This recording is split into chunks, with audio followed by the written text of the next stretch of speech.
வணக்கம் மக்களே, நான் சத்யவர்ஷா. இந்திய அரசியல் அமைப்பு ஆலோசகராக பணியாற்றி வருகின்றேன்.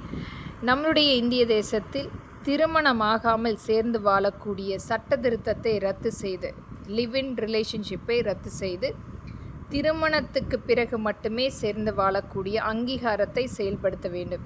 இன்றைக்கு இருக்கின்ற சூழ்நிலை என்பது இளைய சமுதாயத்துக்கு இந்த சட்ட திருத்தம் மிகப்பெரிய அளவில் ஒரு தவறான ஒரு சூழ்நிலை ஏற்படுத்தக்கூடிய லிவ் இன் ரிலேஷன்ஷிப் இது அரசினால் அங்கீகரிக்கப்பட்ட சட்டமாக இருந்தாலுமே இன்றைக்கு சூழ்நிலையில் எத்தனையோ கை குழந்தைகளுடன் பெண்களுடைய ஒரு அவலமான நிலை நாம் பார்த்து கொண்டிருக்கிறோம். அவர்களுடைய வாழ்வாதாரத்தை இழந்து கொண்டிருக்கின்றார்கள்.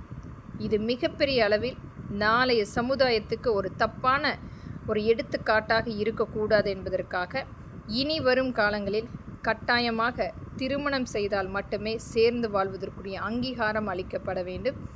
இது நம்மளுடைய அனைத்து மக்களின் சார்பாக எளிய மகளாக உச்சநீதிமன்றத்திடம் இந்த பதிவை நான் இங்கு பதிவிடுகின்றேன்.